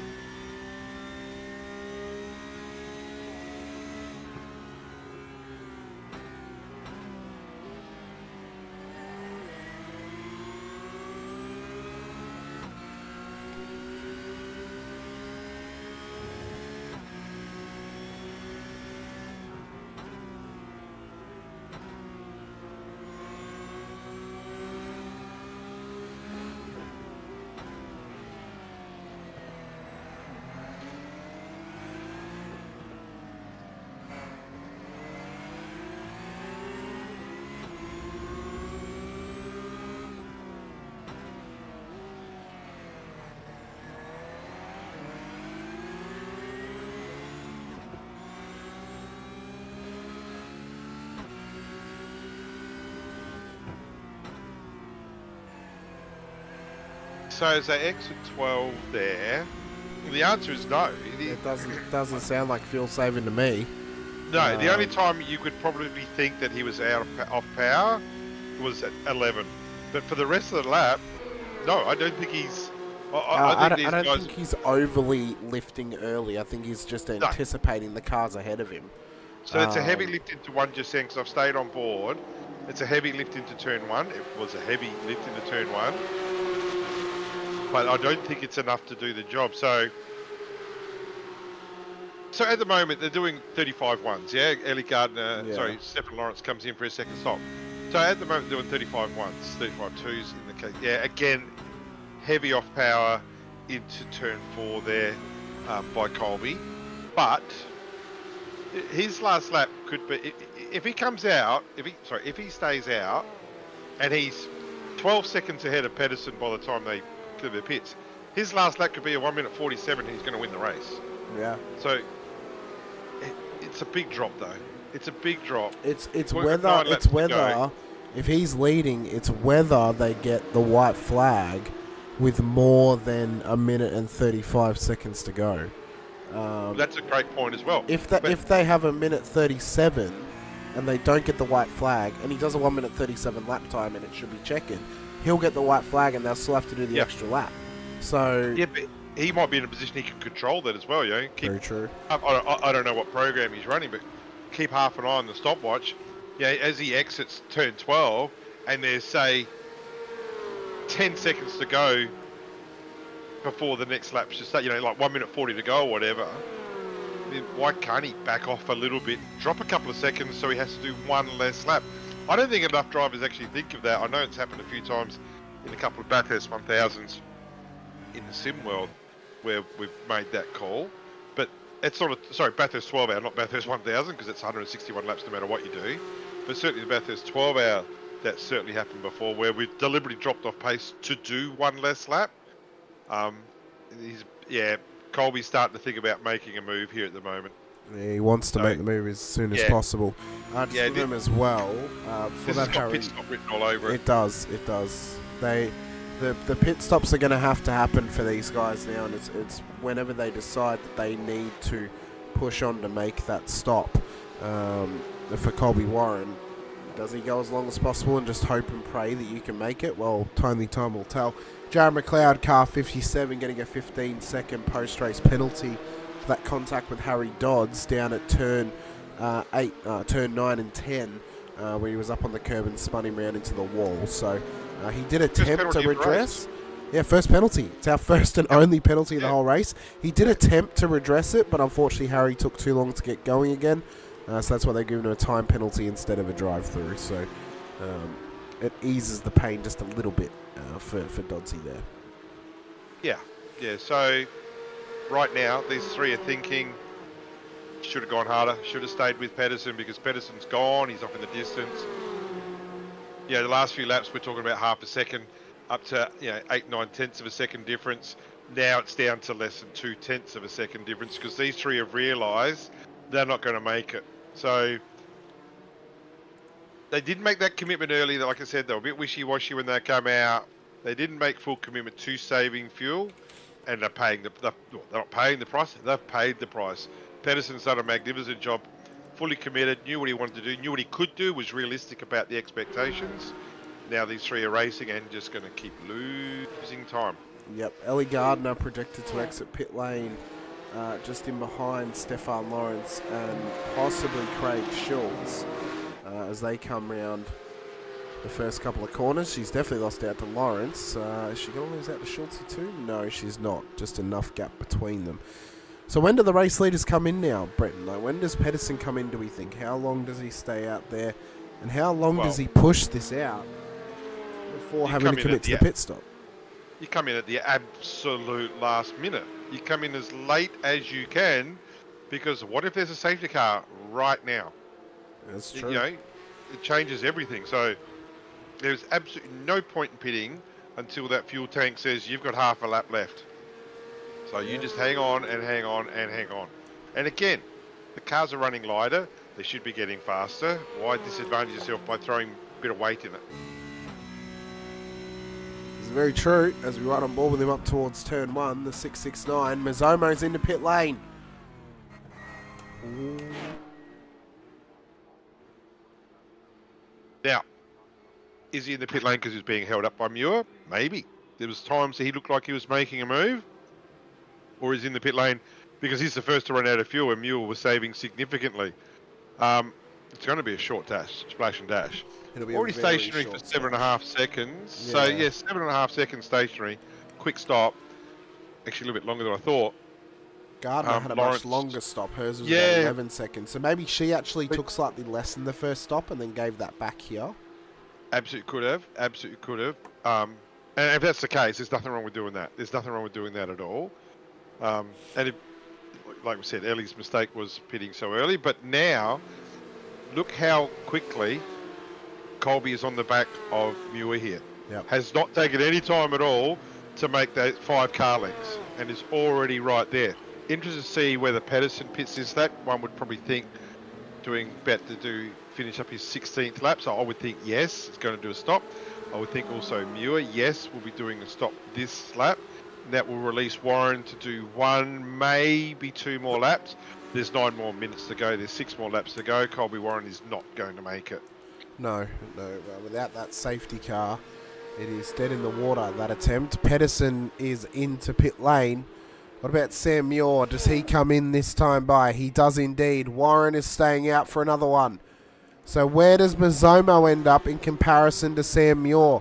Obviously, he's just exited pit lane, so he's not going to necessarily get the benefit of Muir holding Warren up or getting into a battle with him.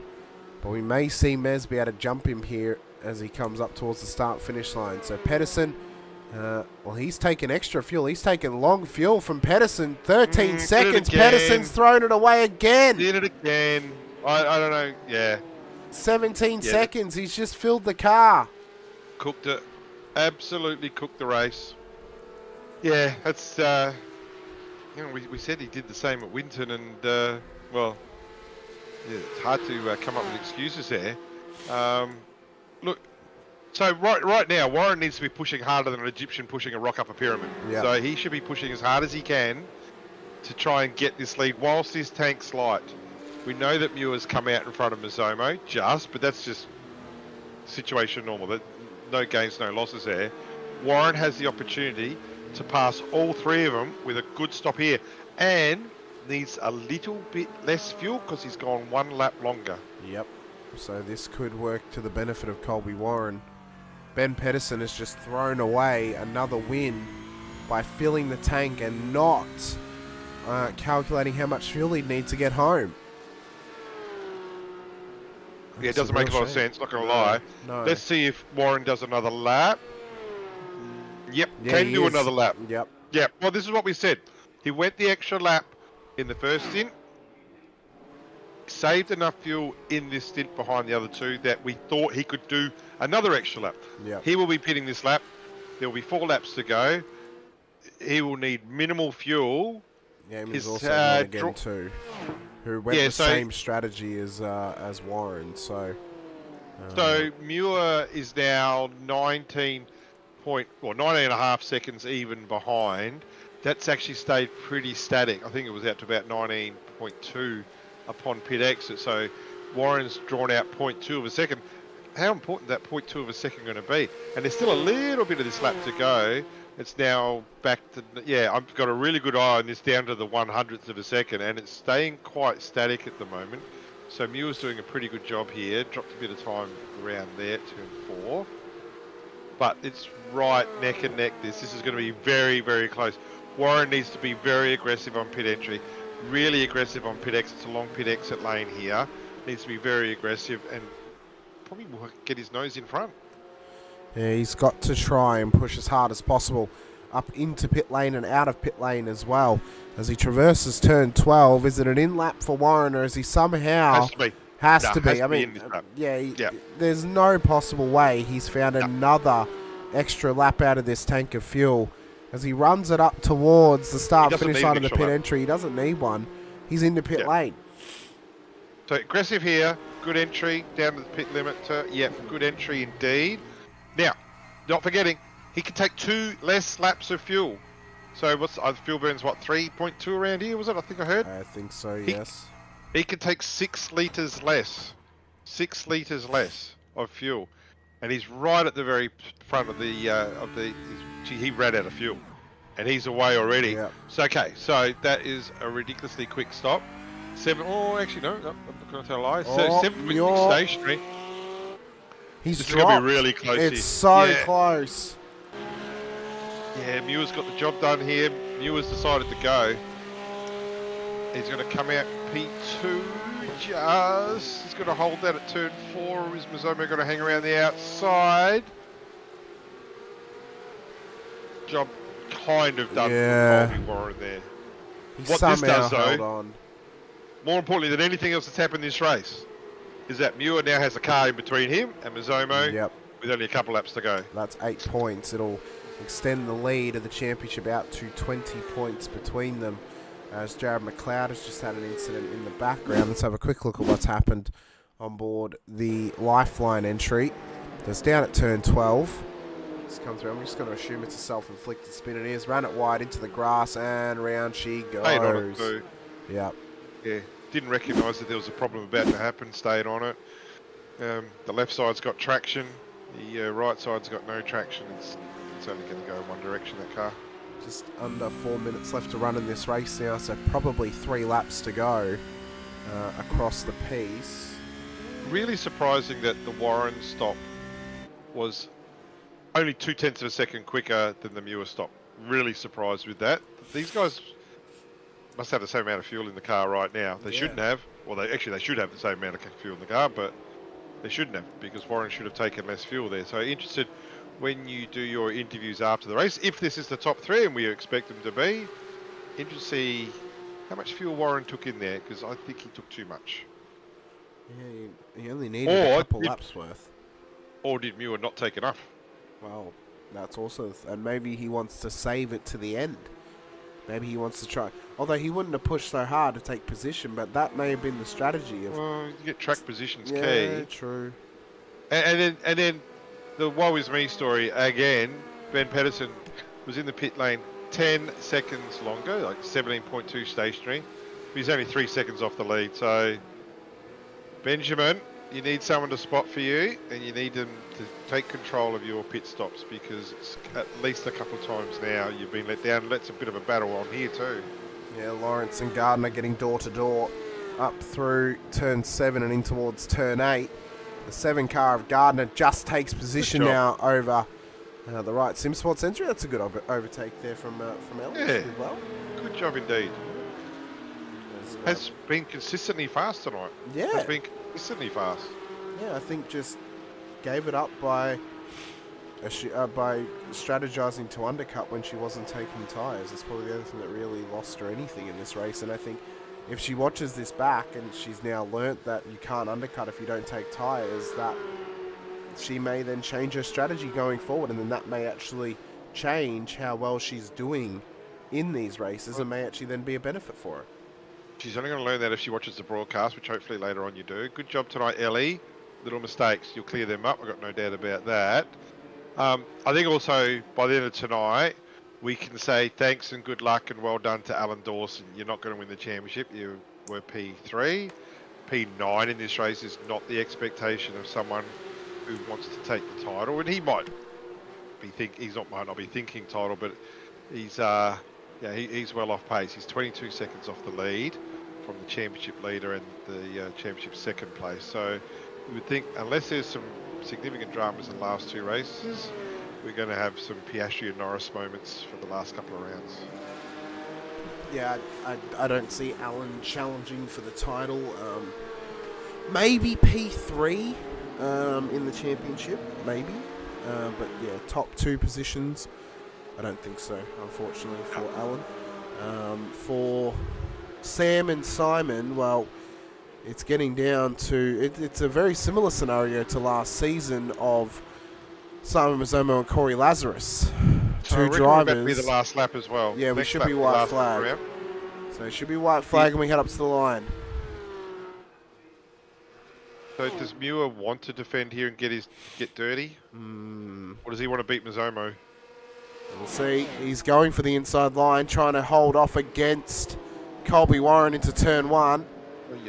How hungry are they, though, for a race win? Warren's gotten up so late in the night, early in the morning to come racing. Muir has got a championship to worry about, so there's egos and there's pressure for these positions. If Warren goes for this and there's contact, Mazomo could sneak right on through. And look at him, he's hot on the heels of them now. So it's massive pressure on this final lap here, Brenton. And, well, if Warren goes for it and Muir's not caught up to it, then Mez could sneak on by. Absolutely could. Last laps, there's 8 points difference to where they are now. Or is there going to be 4 points difference? Or is Mazomo going to walk away as the championship leader by the end of this? We'll know in half a lap. As we run it down through turn 8 up towards 9 and 10. Mez is just hanging back a little bit. Here comes Warren on to Sam Muir. They want this move. He wants to try and take the lead of this race. He couldn't quite get it done though. Turn 12 was the final chance he could have had. And as they run up the hill through turn 13, Sam Muir somehow is going to survive to the onslaught of Colby Warren and Simon Mazomo. To the start-finish line they go. Sam Muir takes the win at Interlagos with Warren and Mazomo on the podium. Pedersen, Gardner in behind for the top 5. Lawrence will come home in P6 with Daniel Yeaman, Shannon Fever, Alan Dawson, and Craig Schultz will look to make up the top 10. But a good win there for Muir. Is good points on the board as well. It's 8 extra points he now carries into Long Beach next week. Could 8 points be the difference maker, Brenton? Could it be that he has a shocker next week and then that saved him a little bit going into Belle Isle? Absolutely. Absolutely could. But yeah, a good race. Small field, good race, and plenty of action. Ben Pedersen's going to need to have a look in the mirror about his pit stop, or whether he's got the ability to turn fuel off, or whether he can set fuel. But good race, good finish, no doubt. It was a fantastic race in the end. We went green the whole way. Only had 1 penalty across the whole race. It's the cleanest race we've ever had in this league. That 1 penalty went the way of Jared McLeod. Everyone else drove incredibly well. It was very, very neat and tidy, especially after last week at Okayama when we had that massive stack in race 2. This was very impressive from these drivers tonight to turn that around like that. A very impressive effort. Yeah, it is. I got a lovely Neva. I got other commitments I got to make. But thank you for tonight. Thank you so much. Have fun with the driver interviews. Be interested to hear about Colby Warren, how much fuel he had to take, and by the time he went across the finish line, how much fuel did he have left in comparison with Sam Muir? Because if Colby tells you he had about 3 litres, well, that's cost you a race win. It has indeed. We'll see you next week, Brenton. Thank you so much. Look forward to it. Cheers, Spirit. See you later. We'll see if our podium finishers come into the green room here tonight of Sam Muir, Colby Warren, and Simon Mazomo as well. I do want to take this opportunity just to quickly drag in Jack Anderson. I'm just going to steal him away from race control. Sorry, Jack. I've stolen you away from race control as your entrance music plays for us so brilliantly. But I felt I had to drag you in, not only as fellow admin, but as RC. One penalty across this race and 3 entries technically into the incident report. That is by far the cleanest race we've ever had. Yeah, exactly. Everyone in the field did a really great job tonight. So it was a bit of a I don't know what it was like for you in the broadcast booth, but for us it was pretty cruisy. So can never complain with that. But yeah, congratulations to everyone on their driving tonight. It was great. So for us, I mean, it was good because we got to talk up strategy and we got to obviously watch the battles happening across the race as well. But probably given a lifeline this week to have an easy race prior to Long Beach next week. It could be the complete opposite. But I think also a good reward for last week at Okayama for RC.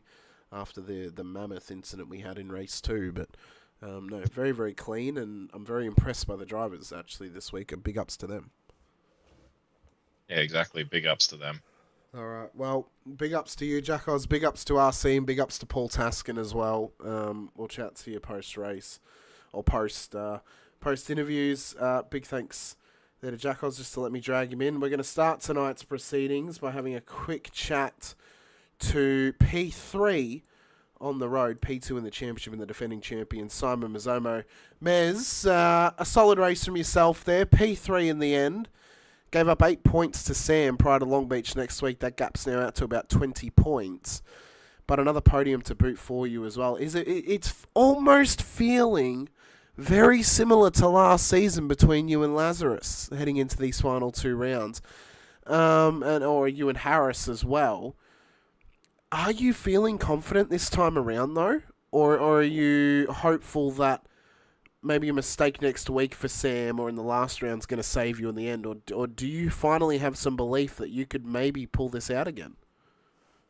I'll be honest, especially at the end there, where it was basically, like, I knew the first 2 stints were basically all of us just fuel saving. So I kind of felt like at the start, yeah, I'm probably not as quick as them. It's just we're all thinking the same way and just trying to save as much fuel as we can.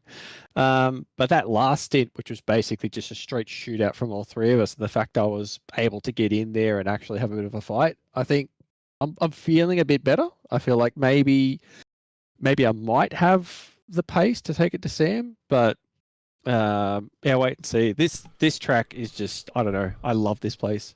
It's like my top 3 tracks, like Le Mans, Coda, and here. I just, yeah. The fact that Coda's on that top 3 is the fact that it's included in those 3. Because I've got taste in racetracks, that's why. You've got poor taste, maybe. It's nothing even close to the Red Bull ring. But I mean, you just looked really comfortable out there. Like, we're watching you through practice and then through qualifying and then even in the race as well. You looked super comfortable and you looked like you were confident you could get pace out of the car, and you looked that you were just able to hit your marks as well. Next week at Long Beach, obviously, it's not as much elevation changes, much more stop-start, much tougher to stay within, obviously, the confines of a battle because it is so tight and it's such a struggle. What's maybe, not to give away your whole plan and process for next week, what's one thing, though, you're going to take into Long Beach that you're hoping you're going to be able to use and pull out that could maybe gain you some points on Sam prior to the final round at Belle Isle? I've definitely found something a little bit in my driving, so maybe work on that a little bit more, try and refine that a little bit more before the next race. Long Beach is a just notoriously tough track. It's very bumpy. You got to use curbs. And you've got to run the wall. You got to be able to be confident to get right up against that wall. So it's going to be a tough one. I think confidence is going to be a big one as well going into it. But I just got to do the best job I can, really. Like Sam's pace tonight was just phenomenal, and he did everything beautifully. His strategy was spot on. He saved fuel when he needed to, had the pace when he needed it. He ticked every single box tonight. It was unreal. So it's a bit hard to go up against that into Long Beach, and I know for a fact Sam's quick there too. I've raced him there before. He's definitely quick around Long Beach. So like I've just got to.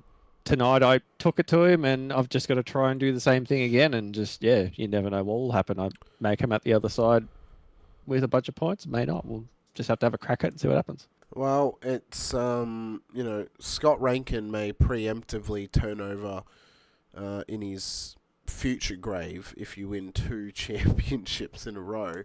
Do you think, though, maybe the confidence is down because you know that Rankin's in the same league as you, but he races in a different series? Has that now changed something inside, or is it just you're getting these performances and it's boosting your confidence naturally every single week? Definitely the latter. Yeah. As if I'd give Scott any kudos for anything. But no, it's definitely the latter. It's just being able to have performances like tonight. you know. For a bit, I sort of resigned myself to the fact that I'm probably going to be as quick as these guys, and just concentrate on having fun, and maybe that's what it is. Just showing up every week and just trying to have fun. Maybe it's slowly starting to get the turn of pace going. But I'll wait and see. Like I said, this track is a bit of an outlier. It's a bit of a draft track. It's a track I seem to gel with really, really well. So who knows? We could go we could go to Longreach next week, and I'll be half a second off the pace again. So you never know. But yeah, like I said, I was gonna put the effort in, try and find the pace where I can, and just try and put it together on the night. That's all I can do. Well, only time will tell if you can do that.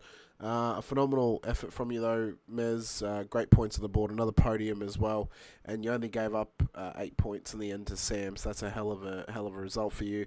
Let us know who helps get you out on track from 95 Sim Sports. Anyone else you want to give a shout out to as well?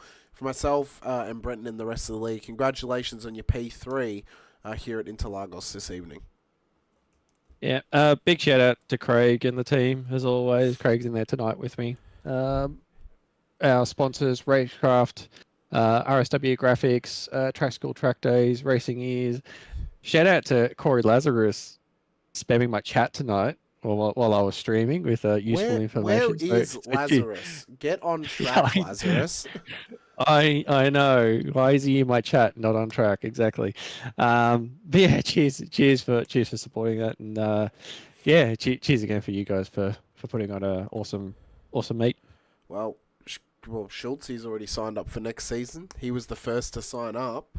You've got early access as well, Mez, as a Season 1 and Season 2 driver. Thanks for reminding me. I'm going to go do that right now, actually. Thanks for reminding me. Because, yeah, Season 1 and 2 drivers get the very early access, the earliest of accesses. And then Season 2 drivers get access after that, and then waitlist and public drivers. So, go get your sign up in, and maybe we'll see you with the number 1 on your car again next season. Who knows? Very doubtful, but hey, look, if I could come away with a top 3 in the championship, I think I'll be happy with that. I think it's a solid result for you. Best of luck next week, though, at Long Beach, Mez. Look forward to seeing how you go. And best of luck in the rest of this championship, and we'll see if you can go back-to-back or not. No worries. Thanks, mate. No worries. Thank you. Next up, we have P2 on the road here this evening in Colby Warren. Colby, congratulations, P2 in the end. Nearly strategized your way to a race win, but just missed out in the pit stop. My co-commentator in Brenton O'Brien was very intrigued how much fuel, A, you took in that pit stop, and B, you had left in the tank come the end of the race, because you took the same amount as Muir and Mazomo, but you needed 2 laps less than them to get to the end. Yeah, that's 100% right. I at the end of the race, I had like 2 laps left of fuel. So, but I was thinking about it. I'm not sure, based on where I came out, if saving that extra time would have really resulted in too much different. I still would have ended up behind Sam, I think, and I still would have ended up ahead of Simon. So it's hard to say. I mean, obviously it would have been an advantage, but I'm still pretty happy with the way it turned out. I need to work on my fuel strategy though, for sure. Yeah, I think you actually may have been just ahead of Sam, but he would have been right on you to attack you as you'd exited pit lane. Long Beach next week, obviously a tough track compared to Interlagos, surrounded by concrete barriers. Are you confident you can maybe pull something out again at that track, or is it going to be one that you're going to have to prepare for and maybe try and source yourself a victory more so than feeling confident heading into the event prior? Yeah, I feel confident going into it. It's not my favorite circuit ever. Definitely need to put in a little practice. There's not a whole lot of room for margin of error, so gonna have to put in some prep. But I feel confident. Well, you were also helped with the fact tonight that Ben Pedersen accidentally took 2 tyres on his stop, so that cost him 10 seconds. So that did give you guys a much better chance at obviously at a podium or a race win. We're looking forward to seeing what you can do across these next few rounds, of course, Colby. Can we expect to see you back next season now that once the Season 2 sign-ups are open in a week's time? Yeah, we'll see. I would really love to. I really enjoy the format for this series, so I would absolutely love to. It's just tough to get up at 4 or 5 a.m. Yeah. Monday's my time, so we'll just have to see what the schedule's like. But I absolutely would love to. Well, that's completely fair and completely understandable too. And maybe it'll work out better if we have a special event in future and you can get a later time slot or an earlier time slot. If you are to participate in the car or in that race as well. But a massive appreciation to you, Colby, for getting up early and coming racing with us. Solid effort tonight in P2 on the road. Let us know anyone you want to give a shout out to before we let you go. For myself, Brenton, and the rest of the crew, congrats on this second place finish here tonight at Interlagos. Yeah, sure thing. Thanks so much. Yeah, shout out to the team Delta Sport for all the support. And of course, always Corey Lazarus for introducing me to the series. Well, hopefully we see Corey back next season, and just maybe we see you back as well. For sure. Thank you. Worries. Thank you. Next up, we have our race winner here this evening, ladies and gentlemen, our championship leader as well, Sam Muir. Sam, congratulations. 8 extra points now over Mazomo heading into the final 2 rounds. 20 points is the difference between you and Mez. Has that given you a little bit more confidence now leading into these final 2 rounds, or are you still worried, or are you worried that the X factor of Long Beach or Belle Isle could bite you at some point if you're not careful? Yeah, definitely worried about these street tracks. Anything can happen, and yeah, I suppose on one level you'd rather be 20 points ahead than 20 points behind at this stage, but I think you could also make the argument that Mez is guaranteed to walk away with at least 180 points or whatever his drop round is next week, whereas, yeah, we don't have that safety net, obviously having used our drop rounds at the start of the season. So, yeah, it'll be an interesting week next week. Yeah, I enjoy Long Beach. Our pace is okay around there. So, yeah, hopefully we can keep it clean and bag some points. And if we're still in the lead of the championship this time next week, I'll be happy. Well, you mentioned that you need to score at least 180 points at Long Beach. If Mez has a worse round than his previous worst, that then means you need to earn about 160 points next week, because if he were to get worse and he gains back his 180, then there's obviously 20 points. That's the 20-point difference. So you need to finish within 20 of 180, and maths will find you still in the lead of the championship. But I think for these upcoming 2 rounds, I mean, we've specifically slotted Long Beach right before Belle Isle, because Long Beach often picks its victor and it picks its victims as well. Belle Isle has a very similar aura about it too. It is a bit easier, it's a bit wider than what Long Beach is.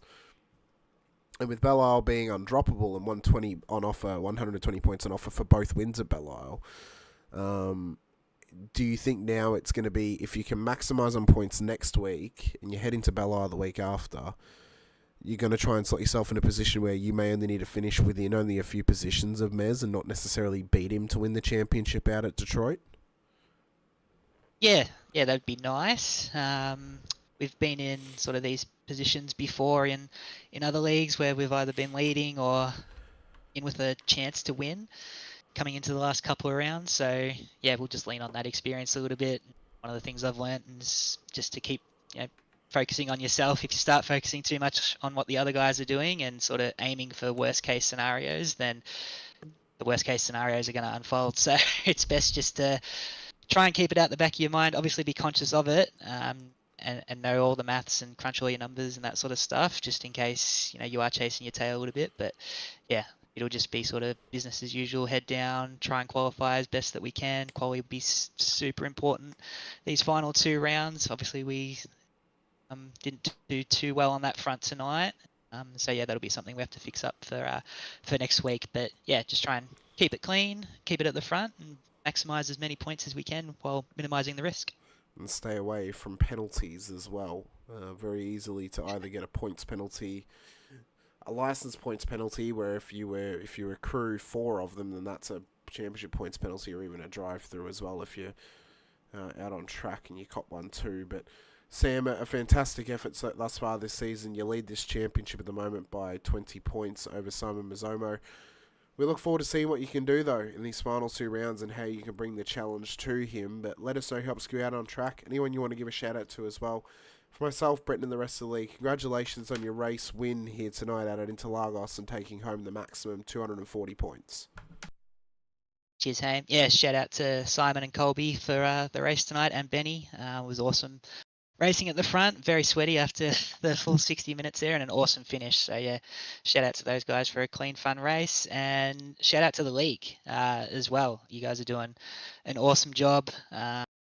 Everyone behind the scenes, admin, race control, you guys are still putting as much effort in as you were at the start of the season, and it makes a big difference. It's pretty easy for leagues to sort of fall away, but this one is just going from strength to strength, and there's already a heap of momentum and excitement up for season 3, and it's a real credit to you guys. So yeah, massive thanks for giving us something to do on a Monday. Yeah, it's been great. Well, your early access gets opened up as of next Sunday to sign up, Sam, as a Season 2 driver who's done at least 3 rounds this season. So look forward to that being announced, and look forward to getting added to that list of drivers who can sign up again. Hopefully we see you back next season. A couple of changes coming. Obviously, we're moving to 11 rounds next season to allow for the Pro Series weekend, but we're also permanently moving to 2 drop rounds this season as well, just to give a little bit more wiggle room and maybe close up the championship a little bit between some drivers. So that will be an interesting scenario for next season, but focus on this season, Sam. Best of luck at Long Beach next week, and then if we don't get a chance to speak to you, best of luck the week after at Belle Isle, where we'll see if you're crowned the champion for Season 2 of the VRS Porsche Cup Series. Hopefully. Cheers, Ham. Thanks, no man. worries. Thank you. Well, ladies and gentlemen, that will bring an end to our broadcast this evening. It'll bring an end to our chats this evening as well. And what a race it was across the night. What an event once again. Next week is going to be massive. Next week is going to be mega.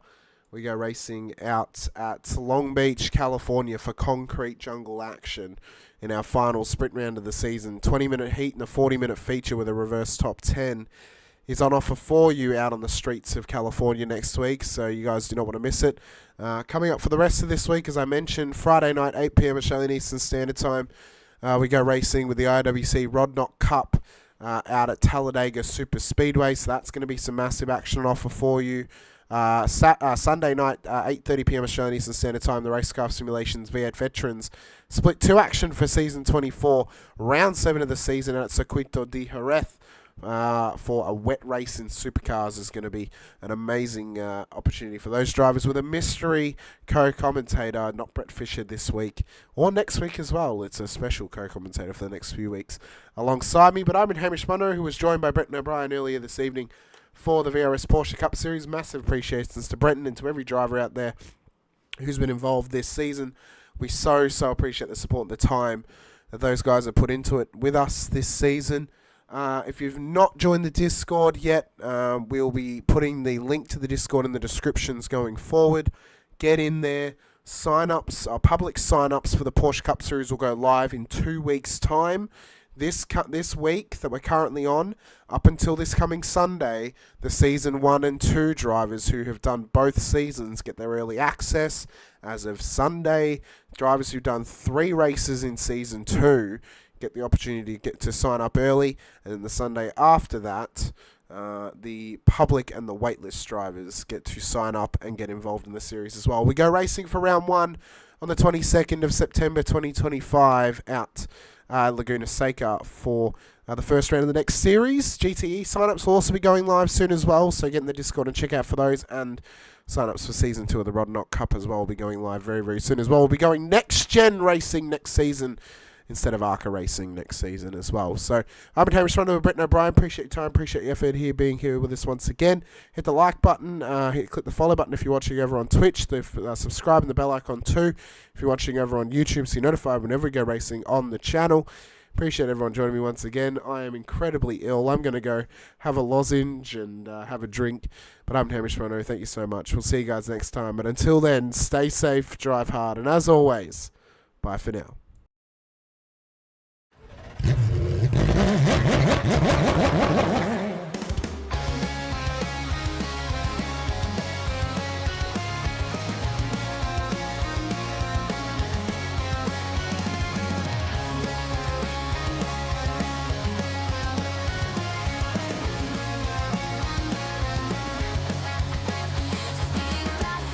control.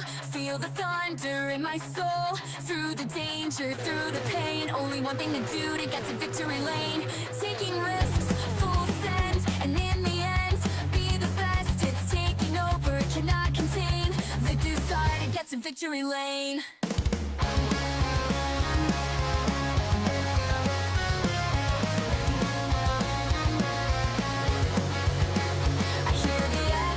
Of the past, the roaring ghosts that never last. But here I stand, the finish line. One last race, one last time. Through it all, get past the pain. Cutting laps, making gains. Feeling tired, get to my aim. The desire to get to victory lane. Speeding faster, no control. Feel the thunder in my soul. Through the danger, through the pain, only one thing to do to get to victory lane.